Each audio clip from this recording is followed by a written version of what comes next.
A crowd of thousands stood in the rain and refused to leave, not because they had nowhere else to go, because they were watching something that hadn't happened in tennis in years, and none of them wanted to blink first. A 21-year-old from Quezon City was 55 minutes away from the biggest win of her life, and the sky wouldn't let her finish it. Twice, on the biggest stage of her career, against the third best player on earth, the weather did what 4 Grand Slam champions couldn't. It stopped her cold. And as of this moment, nobody knows how the story ends. Not the players, not the fans who traveled hundreds of miles to be there, not even the tournament itself, which has now postponed a WTA final not once, but twice, in a way almost nobody alive has ever seen. Somewhere in Manila, it was nearly 4 in the morning when the second delay hit, and people were still awake, refreshing a scoreboard that refused to move. This is a story of how Alex Eala got here, why Jessica Pegula almost didn't let her, and why a rain delay in Washington, D.C. has turned into one of the strangest, tensest, unresolved moments in recent tennis history. Start with the numbers, because they explain nothing and everything at once. 6-4, 1-2. That's the score sitting frozen on a stadium scoreboard in Rock Creek Park. Waiting. Pegula leads by a set. Eala is ahead in the second. And that's it. That's where it stopped.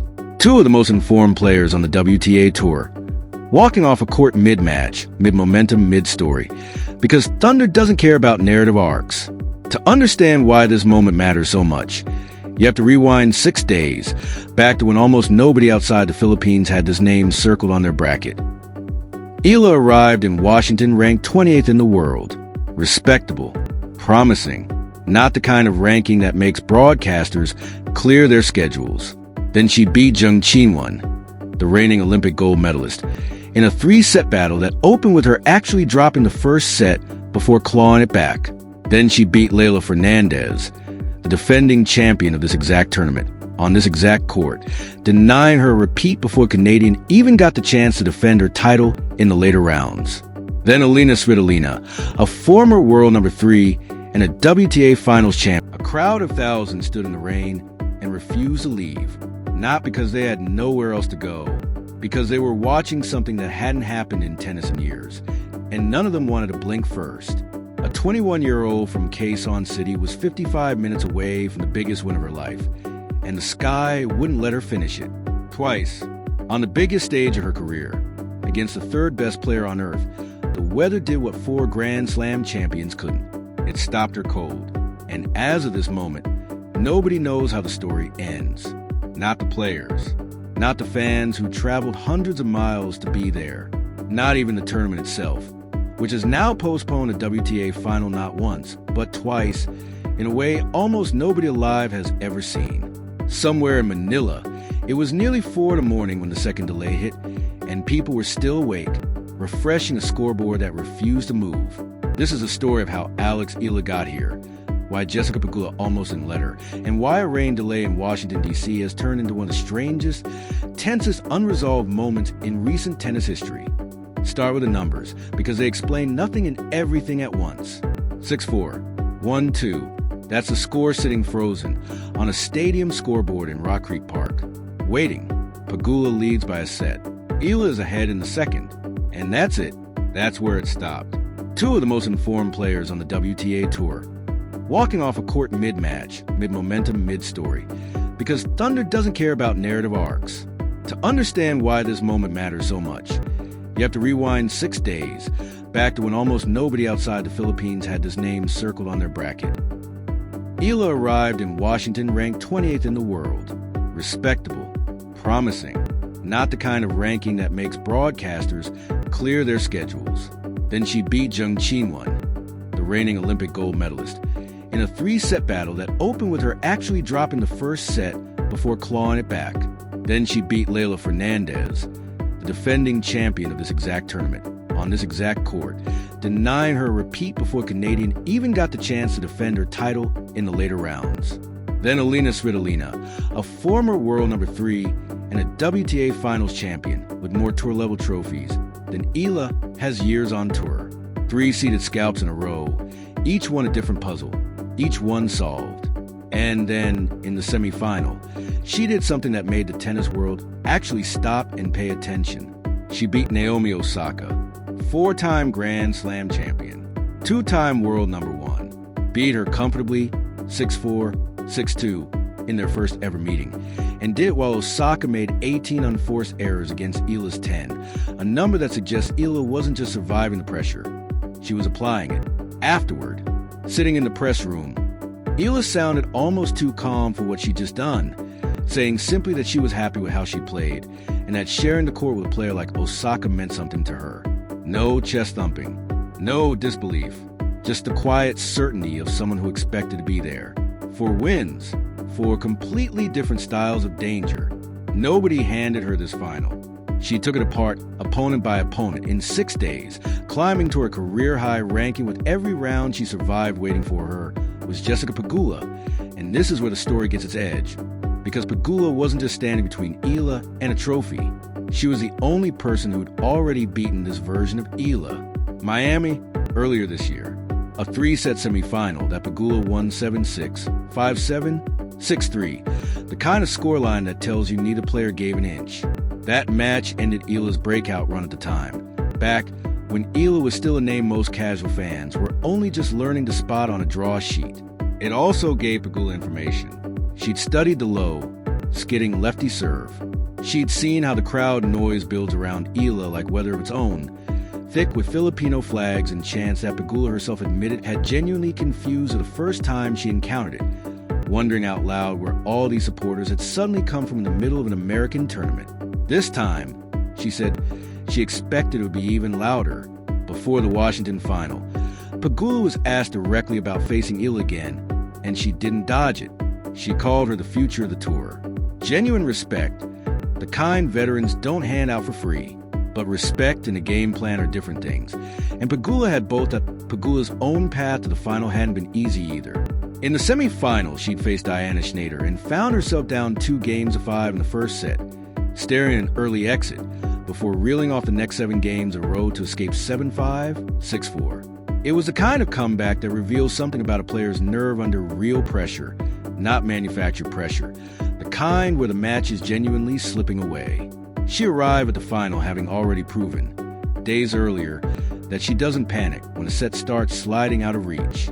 That detail would matter more than anyone realized once the final itself started sliding the exact same way. Here's what almost nobody outside the Philippines realized going in. This wasn't just a rematch. It was Pegula chasing her second title at this exact tournament.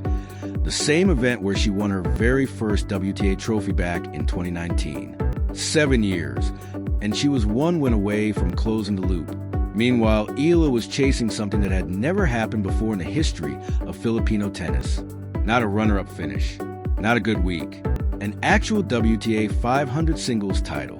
2 completely different kinds of history on the line, in the same match, on the same afternoon.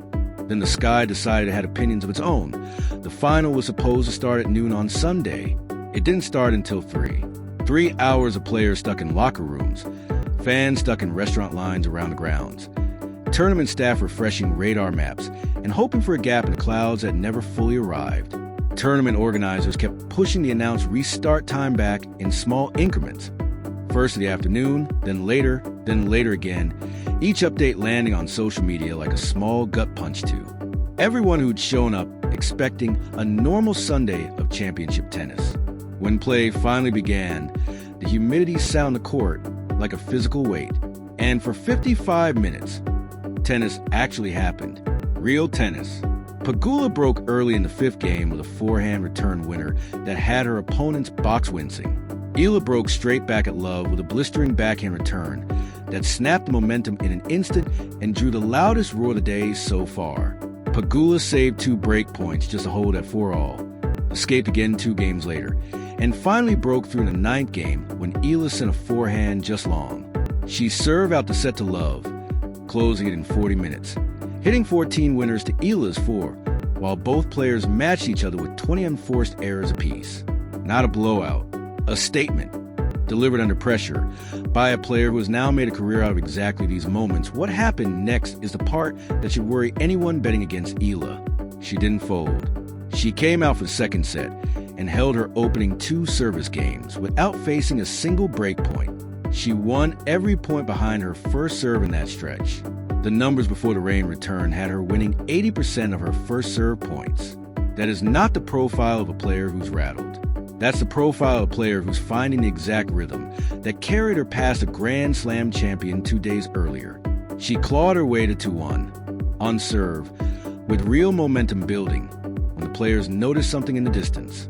Then the rain came back. Sit with that for a second, because this is a moment the entire match pivots on. Not a dramatic collapse. Not a controversial call. Weather. 57 minutes total of tennis, played across an entire afternoon. And the one player who was starting to surge gets frozen mid-surge. If you're looking for the cruelest possible timing in professional sports, this is a strong candidate. Officials tried to dry the court. Grounds crews worked the surface for hours. It didn't matter.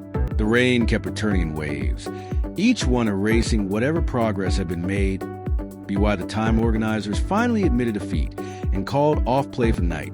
Nearly 5 hours had passed since the second stoppage, and combined with the earlier delay, the tournament had lost close to 9 hours to weather across a single day. 9 o'clock came and went. The stadium lights stayed on over an empty court. Grounds crews packed away equipment they'd use to try, unsuccessfully, to squeegee and blow dry a hard court that kept refusing to cooperate.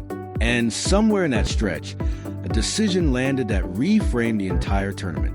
This wasn't going to be settled Sunday.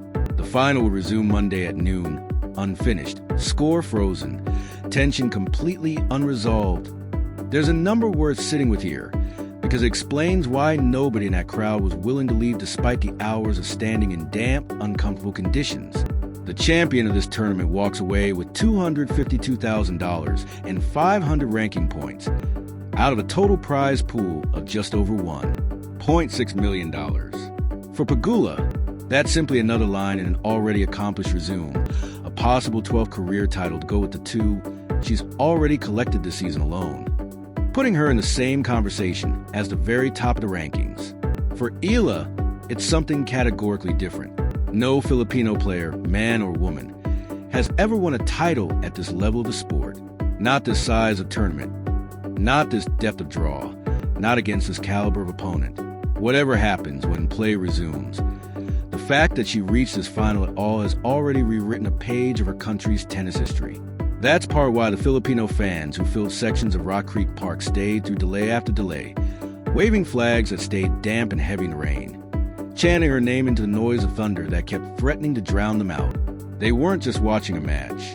They were watching for a moment that had never existed before, and they weren't going to risk missing it by going home early. Here's where most tennis coverage would tell you the story basically pauses until the match resumes.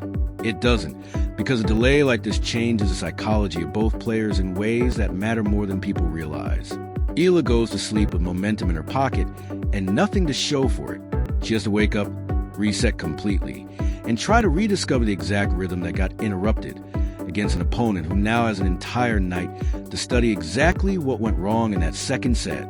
Pegula, meanwhile, gets asleep on a lead. 1 set banked. A 4-6-1-2 head start handed to her by the weather as much as by her own tennis. In most sports, momentum this disrupted evaporates by morning. In tennis, where rhythm and serve timing are almost everything, an interruption like this can swing a match as much as any shot either player hits. Think about what each player actually has to solve overnight. Pegula has to find a way to protect a lead she built almost entirely in the first set, knowing full well that the version of Eala she'll face on a restart is the one who just started finding her first serve, not the one who looked shaky in the opening games. Eala has to solve the opposite problem. She has to somehow manufacture cold without a warm-up point against a live opponent. The exact rhythm that took her almost a full set to locate in the first place. Professional athletes talk about finding your legs in a match, the sense of your body syncing with the moment. Eala found hers right as the rain took it away, rebuilding that from a standing start under a noon sun instead of humid 3 o'clock haze against a player who's now had a full night to game plan against it specifically is its own separate contest, one that has nothing to do with forehands or backhand at all. And there's a wrinkle underneath all of this that almost nobody watching casually would catch. Both finalists, win or lose here, are expected in Toronto within days for National Bank Open, which started its own main draw the very day this final was suspended under its own rain delays. Whoever wins this final in Washington doesn't get to celebrate long. They get a trophy, a check, and an immediate flight into another tournament. Exhausted, adrenaline still burning off. No real recovery window. That's the part that doesn't make the highlight reel, but shapes everything that comes after this match ends. Winning here isn't just about Monday. It's about whether either player has anything left for what comes right after Monday. Where does that leave us? A 21-year-old who has already beaten an Olympic champion, a defending champion, and a 4-time Grand Slam winner in a single week, one set and one service break away from completing the most improbable title run of her career. A 3-time major finalist and former world number 1 who has already proven she owns the blueprint to beat this exact opponent. Sitting on a lead that the weather handed her as much as her racket did. A crowd of Filipino fans who traveled from across the East Coast, who stood through hours of rain delays without leaving, whose flags and chants have followed Eala through every round of this tournament. And a scoreboard that has been frozen at 6-4, 1-2 for almost a full day, refusing to move. Neither player asked for this. Neither player can control it. And in a strange way, that's exactly what makes it compelling. Sports usually resolve on the terms the athletes set for themselves, decided by nerve and preparation, and who executes better in the moment that matters. This final has been partly decided by a weather system neither of them can see coming and can do nothing about, which means the ending, whenever it finally arrives, will carry an asterisk that has nothing to do with either woman's talent. Pegula has to defend a set built under one set of conditions against Erupted,